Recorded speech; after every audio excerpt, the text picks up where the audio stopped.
Okay, so here's the backstory. There's this corrupt-ass cop, chief of police, named James Burke in Suffolk County.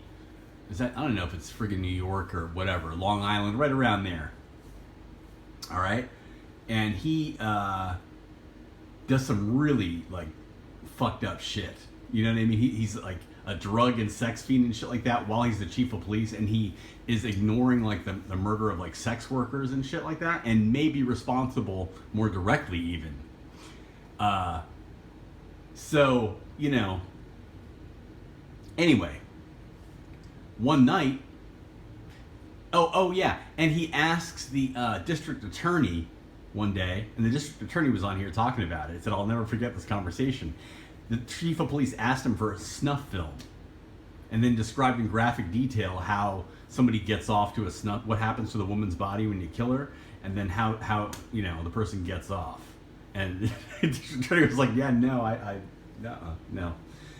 And anyway, what was this other thing? So then there are prostitutes that came forward that said like he was in Oak Park or Oak Beach, fucking, you know, beating him up and shit like that at parties, doing drugs, doing coke and everything. And then, so anyway, so here's what happened. So this junkie, right,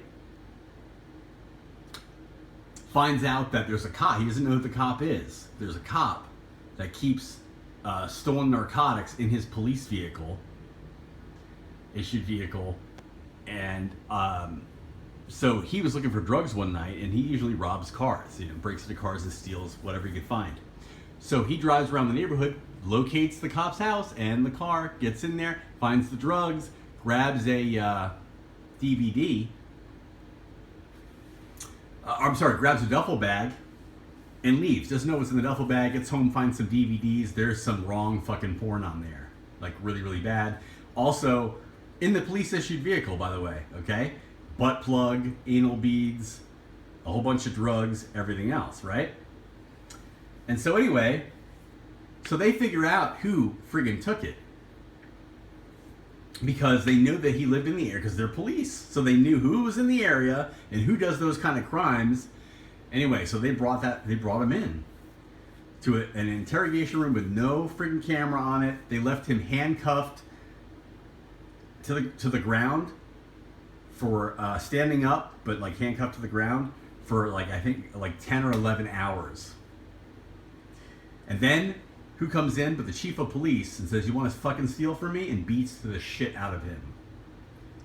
And the junkie starts spitting back at him, and he's like, well, you know what? I'm going to fucking take care of you. Anyway, what happened is he took him fucking down. In the end, it was like 4 or 5 years later, that one incident fucking brought that guy down, and he's in prison now, which is fucking awesome. Anyway, so watch this. Check it out. Here we go. Ready the details of Loeb's beating and the ensuing cover-up.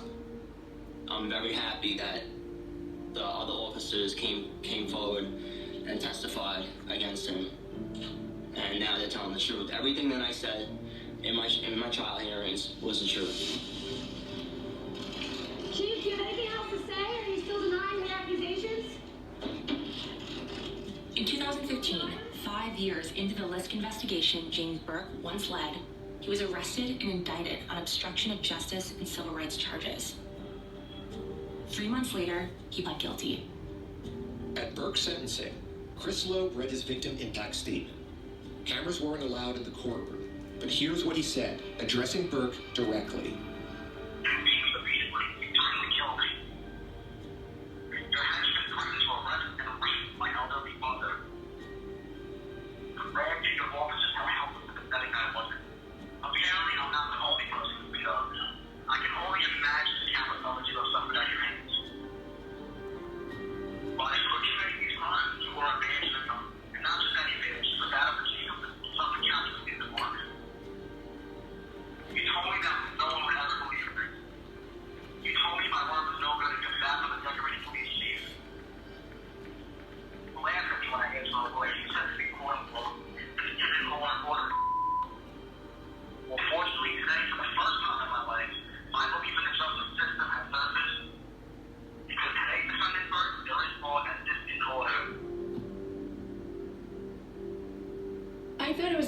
incredible moment to see Chief Burke in his correction garb, and he did face Chris, and then for Chris to be able to face him.